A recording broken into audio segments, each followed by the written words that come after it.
Welcome to this episode of the Autism Annex podcast.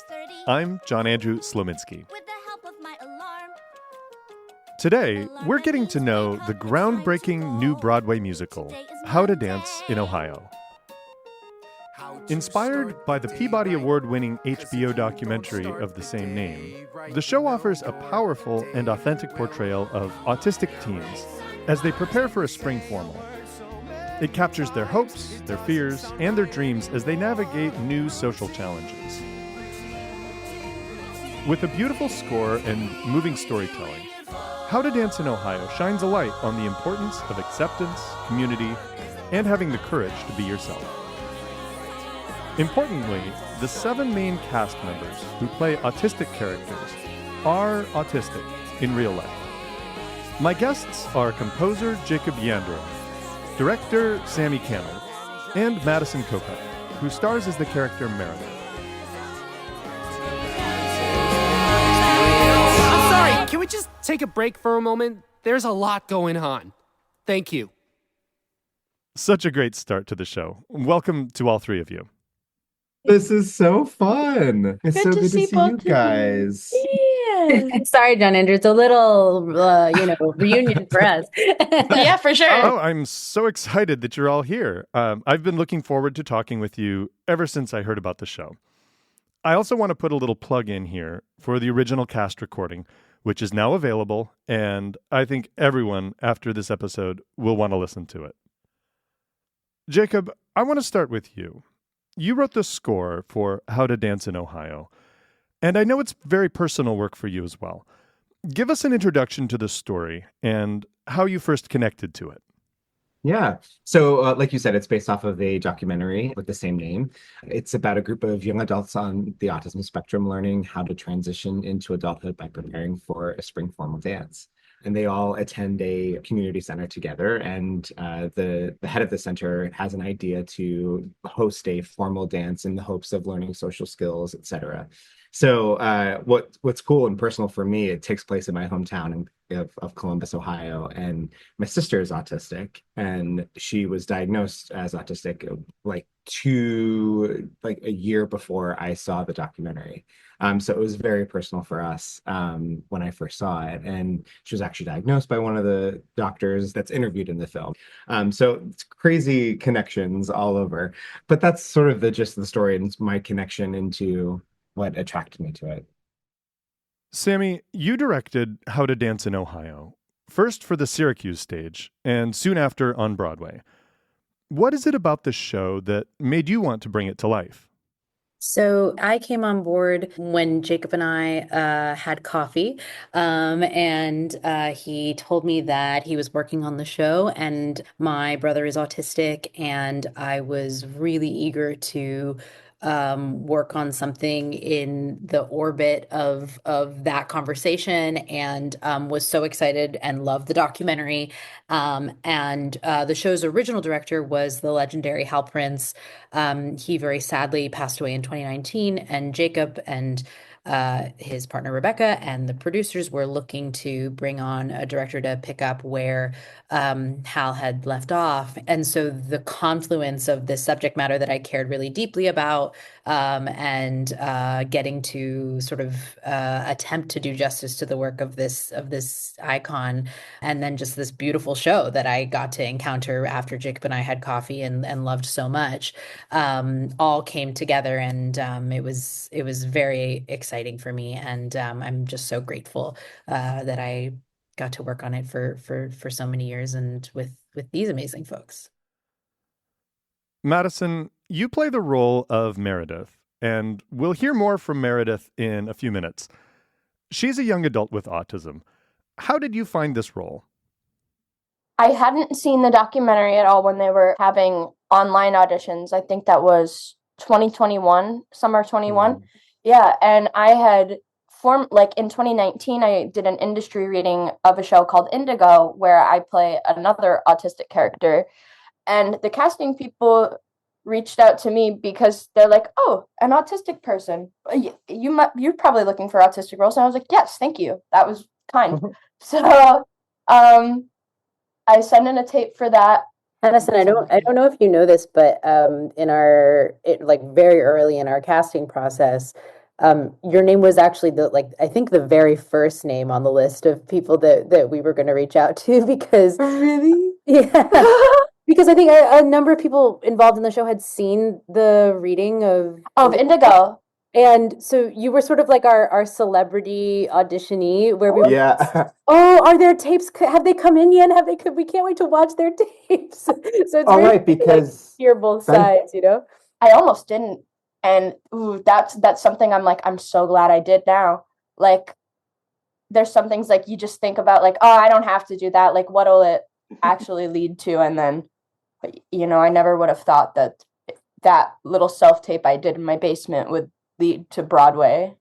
Yeah, but yeah, I loved the sides that I had got for that audition, and then I ended up watching the documentary. And Meredith, I found a lot of similarities just between the two of us in the way that, I don't know, the way that we carry ourselves and things like that.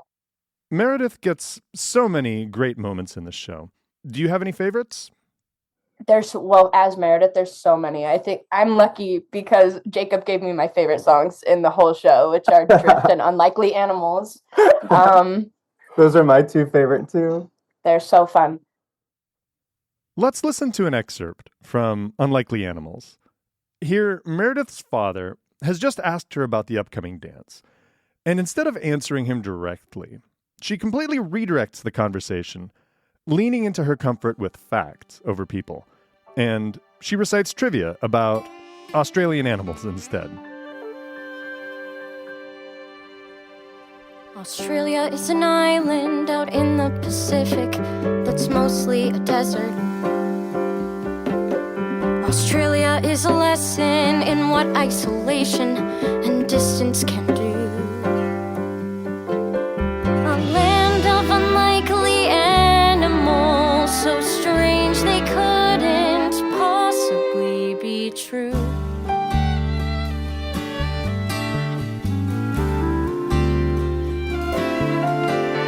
The platypus is venomous, but only aggressive when cornered and frightened. A baby kangaroo will hide inside her mother's pouch till she's grown. Koalas are my favorite, 'cause koalas much prefer to be alone. In Australia, the snakes will kill you, the jellyfish will kill you too. Maybe it's better that I'll only ever see them in a zoo.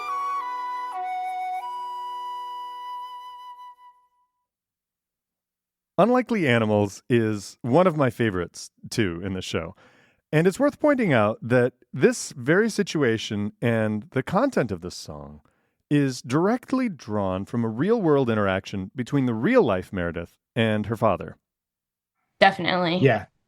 That was very important to us, and that was a very profound scene, and that was definitely a scene in a song that just leapt off the screen into our brains to recreate. And that's also a scene that was very influenced by Hal Prince too. That was one of the first things we brought in, and he was just really taken by, because it's all about what's not being said in the scene, Yep. right? And so, yeah, that was a fun song to write, and to hear Madison bring it to life is just gorgeous. We'll hear more musical excerpts from the show throughout this podcast episode. The lyrics are poignant, funny, and deeply human. Jacob, could you talk about your work with your lyricist partner, Rebecca Greer-Milosic? What did that collaboration look like as you developed the sound world of How to Dance in Ohio? Thank you. I totally agree. And Rebecca's lyric writing was very intentional, right? And we've been working together, gosh, almost 15 years. We met in the graduate musical theater writing program at NYU, and we're, decidedly knew we were each other's person, which was super exciting. So working on Ohio, we had a wonderful back and forth. And so sometimes when she has an idea for a song, she'll send me a full lyric and then I set that. Or others, I'm trying to think, like a song that was cut from the show, Life Interrupts, that was all music first. And then she said a lyric to that. But, it was very sort of back and forth. And musically speaking, I think one thing that we never wanted to do from the beginning, and what we talked about with the filmmaker Alexandra Shiva, is I never wanted to create a sound for autism, right? I never wanted it to be a thing. We wanted to stay clear of Curious Incident. We wanted to stay clear of, things and just let it be its authentic self. And so, we're featuring 7 autistic people, right? And so one thing for me was like, we have to show 7 different themes. And so in the opening number, you hear these 7 different themes sung by our characters, and how those themes grow and expand throughout the course of the show was something that I loved doing, and I had so much fun working on. And I think that's the crux of the score, right? So, Unlikely Animals, you hear that so many times throughout in different ways, that same theme, like Meredith's Unlikely Animals theme, her father then later sings it to her later on, so we're showing that sort of that connection. And yeah, and I think that's actually what it gets back to, is the story and the score for me is all about connection versus, just creating a sound for autism. Sammi, I know that from the beginning, you put a lot of thought into not only the characters in the show, but the needs of the cast and crew as well. Could you talk about what that looked like? Absolutely. First and foremost, we really wanted to start from a place of intentionality of creating a process that was very thought through at every step. And I cannot take credit for all of it. It's very much a team effort. We had an incredible group of consultants who worked with us, an incredible team that was specifically focused on Access.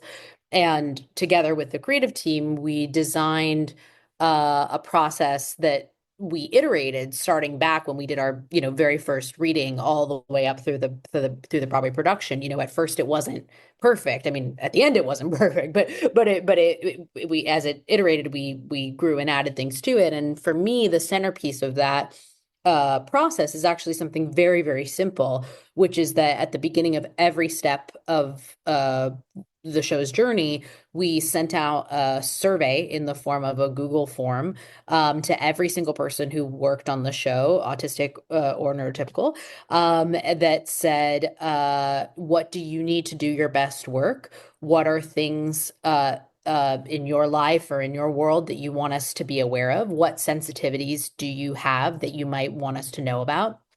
A form that would take somebody 5 minutes to fill out.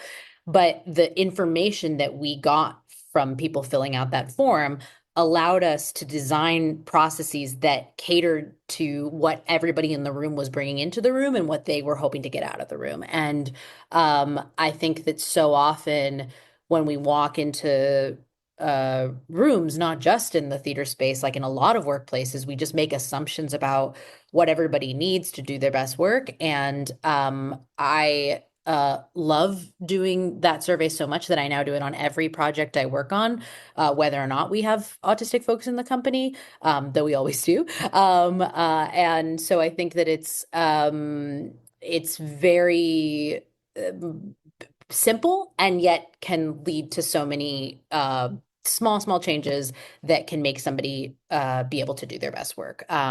I know that I'm not autistic. I used the survey and it was very helpful to me.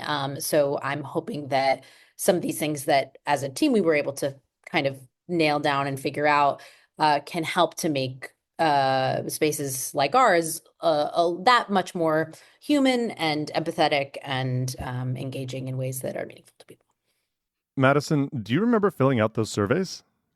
Yes, I do. And I remember being like, oh, wow, I've never seen anything really like this before, and again, the only other project I've done, like as an autistic person portraying an autistic character, is Indigo. And that's a 6-person cast. And I'm the only autistic person presumably. This survey, like I remember even Haven Burton was like, Broadway's Haven Burton, was so like, she was so happy about like being able to fill out the survey, because she's like, well, I've never like got to do that before, but that's actually helpful for me, like, because then now it's bringing awareness to things that you may not even think about as a neurotypical person either, like, what do I need to do my best work, because nobody asks that typically, because it's about work, work, work, get it done. And I love an environment where we can just kind of focus on what everybody needs first so that we can get good work done. To add on to that, making a room more accessible is better for everybody, Exactly. and it's cool, like what Sammi was saying too. I think other directors and other people in the industry, got word of the survey and are doing that now in other rehearsal rooms. And I think that is just awesome, And we've posted it online. Like we should put it somewhere more central, but I mean right now like the link is on my Instagram or whatever if anybody listening to this wants to use it. And I think in talking about its simplicity, I think it's important to emphasize that obviously the work of the survey doesn't end with sending out the survey. If you get the answers from the survey and then you don't do anything with them, then it doesn't mean anything. And sometimes the work of implementing the things that you need to implement based on what you learn from the survey is hard work, or time consuming, or will bring certain access needs into conflict. Sometimes we would look at the survey and say, oh, this person really loves to have mirrors in the space, and this person really doesn't love to have mirrors in the space. How do we reconcile those two things? So it's not just the survey, but the survey is the gateway to, I think, all the other conversations that you can have. And the action you took extended far beyond the production itself and even into the front of the house, keeping audience members and their needs in mind. Yeah, absolutely. And that manifested in so many different ways. I think some of the sort of more visible ones are that we had cool down spaces in the theater where audience members who might need a break or might need to step out or might need to have a quieter environment could go and sit in these cool down spaces. And they actually had monitors, video monitors of the show playing in them so that you didn't have to miss any of the show if you wanted to go into one of these environments. But that's just one of, many, many, many things that primarily our access team and our producers created to make the audience experience really positive and meaningful.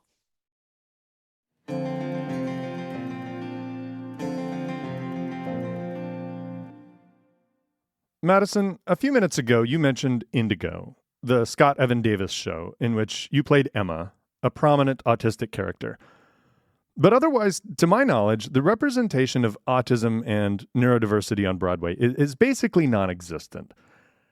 How do you think of, in that light, of your unique role in the world of musical theater or life in general, in terms of autism advocacy, acceptance, and representation?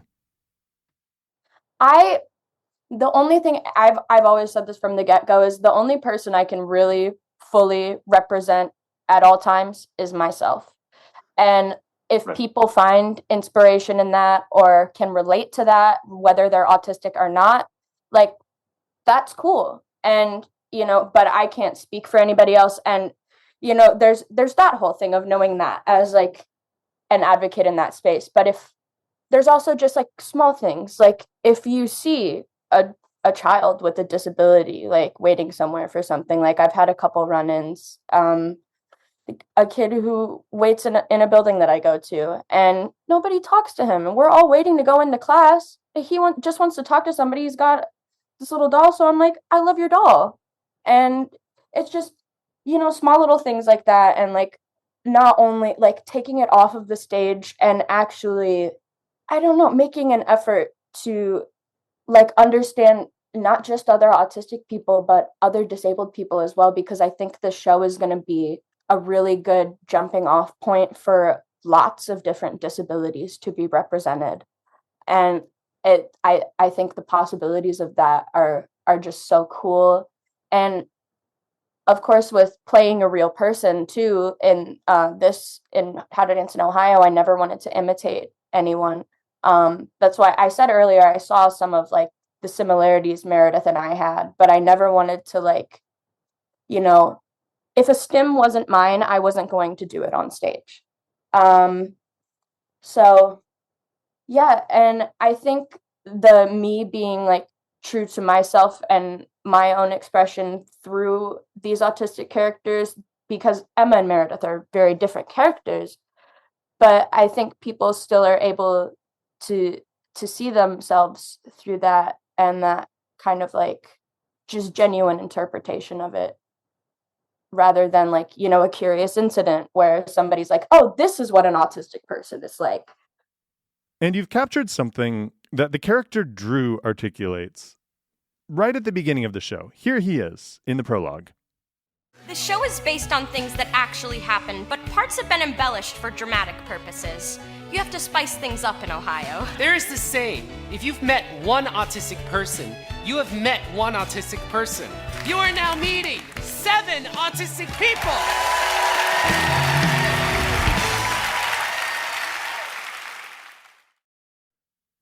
As a director, Sammi, how do you think of your role in the realm of autism advocacy and acceptance in the industry? And has directing How to Dance in Ohio changed anything for you?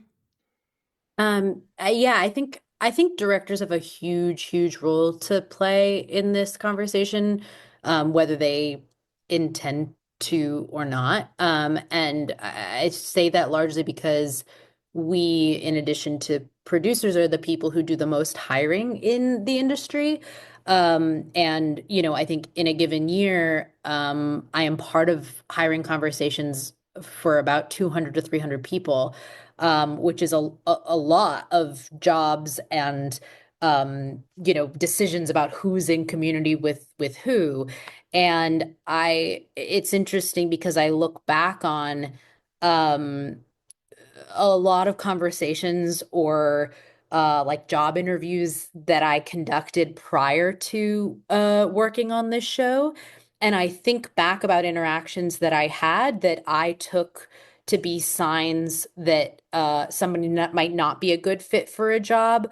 When I check myself now, I realize that probably the person I was speaking with was autistic, or was bringing something to the table that I might not have considered. And so now I think about that in every hiring conversation and every audition process of what are the assumptions that I'm bringing into this process? What are the assumptions that might mean that certain people aren't even making it into this room? How can we reach out to those communities and make sure that they're being seen for these jobs or these, roles in the case of performers?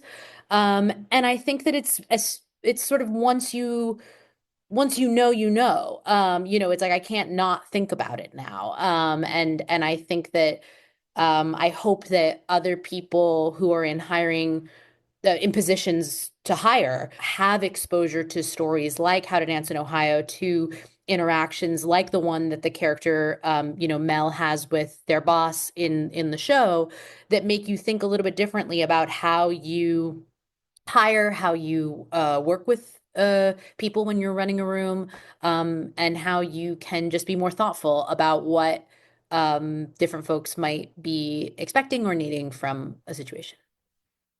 Let's listen to another brief excerpt from the show. Here is Dr. Amigo, who directs the center and is organizing the spring formal. Lights on, but not too bright. Thermostat set to 70 Fahrenheit. Nothing that might overstimulate. I built this place from the ground up, a family practice with Dr. Amigo. We practice social skills, how to communicate. I think from my perspective, I've always been, in all my work, I'm drawn to stories about community.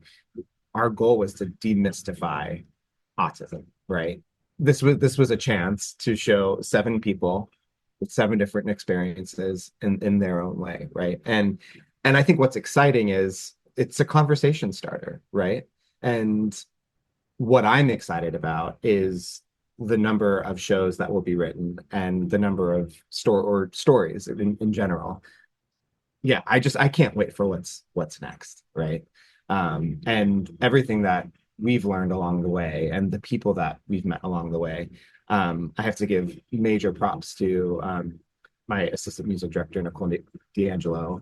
They were also on the accessibility team and our script advisor. I mean, they are just one of the most talented and incredible human beings I've ever met. And to have that collaboration and to going in with them on other projects, and I'm so grateful for that experience.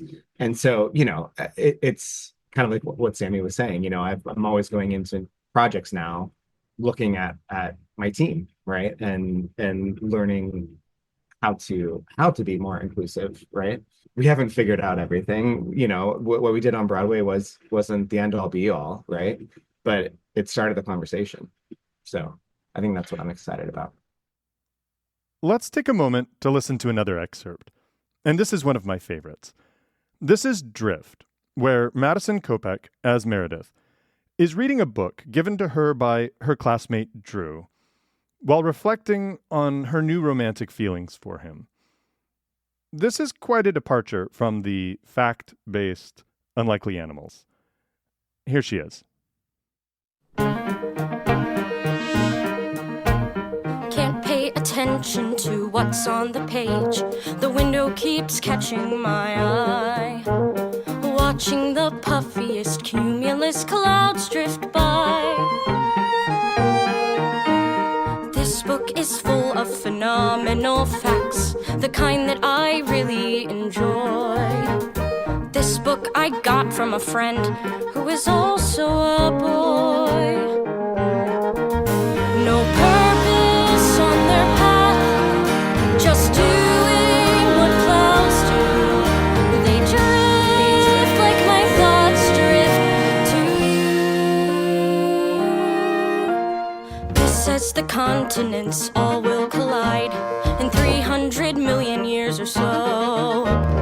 When they do, Malibu Beach will be full of snow.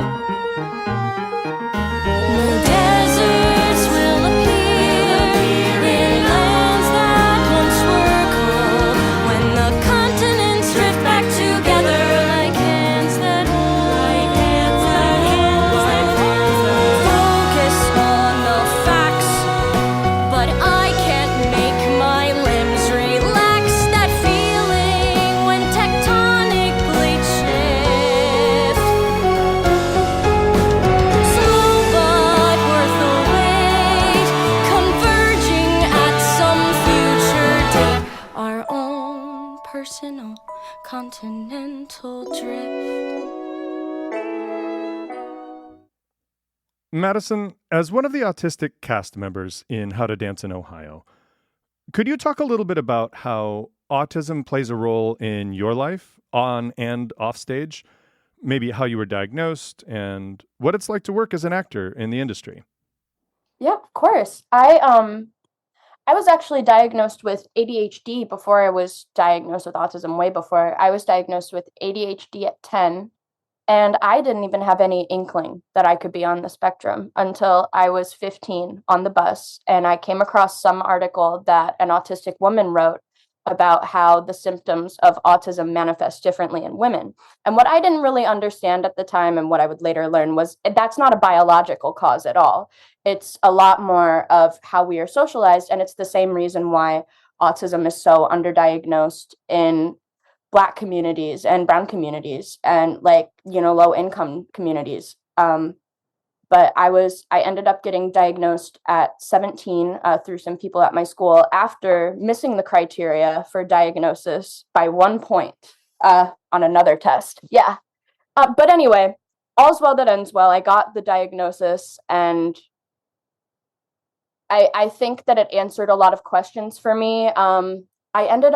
I think after my diagnosis, I got very close with my little sister, who's also an actress. She's at musical theater school right now, doing her BFA.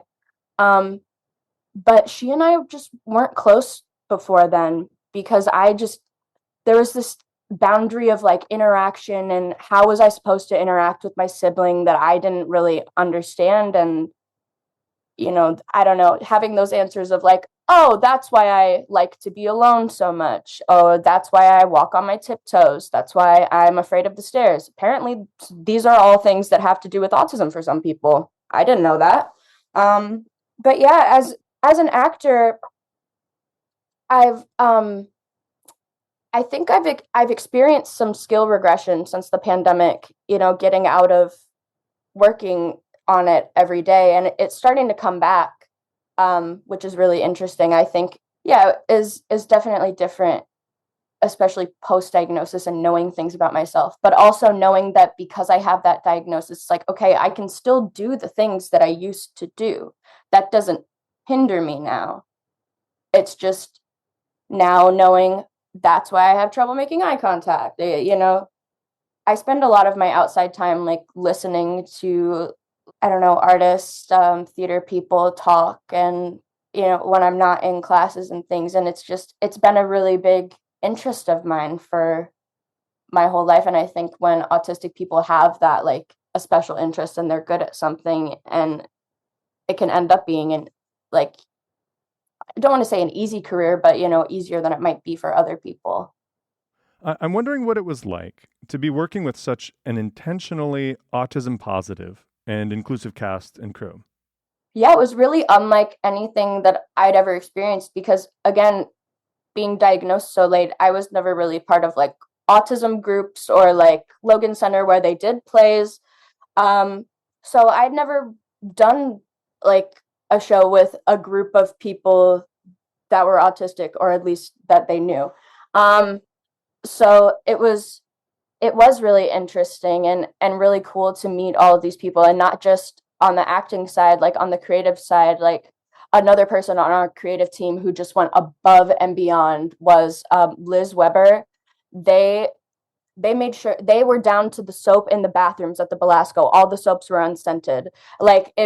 They made sure that we had fidget toys and mood mood indicators, like magnets on our doors, like to see, like, signal you can come in, or hey, leave me alone. And it was something that's really cool to see. And I mean, Liz is still a great friend of mine, and well, I mean, and a lot of these people are, and that's the cool thing about this, is like, it's just a bunch of lifelong friends, and we happen to do a show together, and we happen to be autistic, and it's fun. And the non-autistic people, I don't know. It's like, I think that there's this idea that non-autistic people and autistic people are just always going to clash no matter what. But it's like, we're all artists, right? So in that aspect, we're all kind of thinking in that realm of things. So we gelled very well, and I think that was really cool.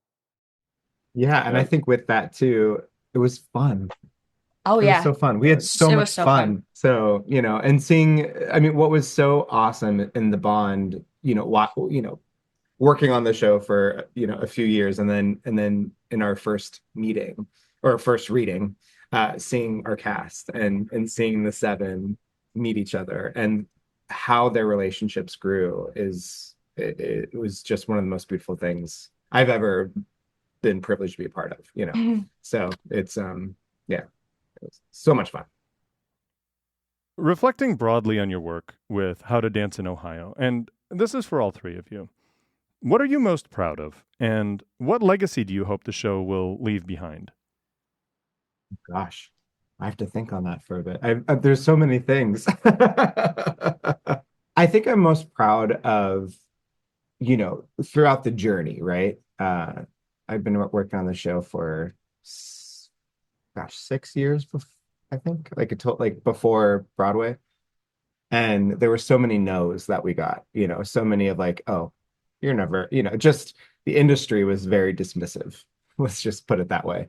And I think what I'm most proud of is overcoming those no's and making an impact, but always being true to who we were. We never steered away from the path or the journey. I'll say that, I mean, I find, and I don't know if Jacob and Madison resonate with this, but I find so often in theater and maybe the arts generally, I find I am sort of like hesitant to be like I'm proud of this, or I like look back on something and take things as victories, because so often we're thinking about like, okay, like what's the next thing, like where is it going to, and I think like it's a great question, because it's about time, you stop and think like, okay, what was beautiful about this, and what continues to be beautiful about this. And I think that for me, it's probably that I, a few years ago, sort of took a step back from what I was doing, and kind of recalibrated and said that, it's really important to me that the majority of what I'm working on is art that also functions as advocacy in some way, whether that's this show or other pieces of art in different mediums that are pushing for change in some way, or are amplifying a message that I care about. And I think that that's adds a layer on top of making something that is not always easy, and is not always the most immediately sellable. And I'm proud that as a company, we all stuck to the mission of the show and said that that is what's at the core of what we're doing. We're making art. We want to make entertainment. We want people to like have a good time and be engaged. But also, there's a mission here.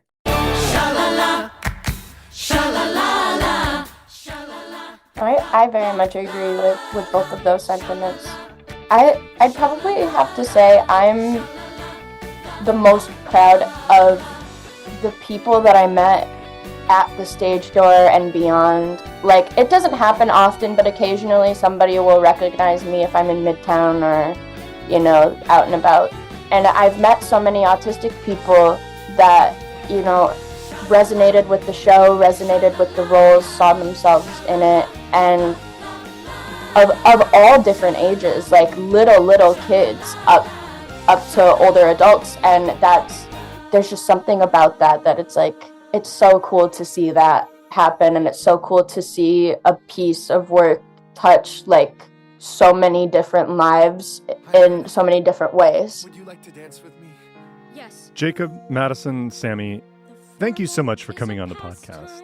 How to Dance in Ohio is such a wonderful show, and it's been a real pleasure to talk with you. Oh, thank you so much. It was such an honor to be a part of your show.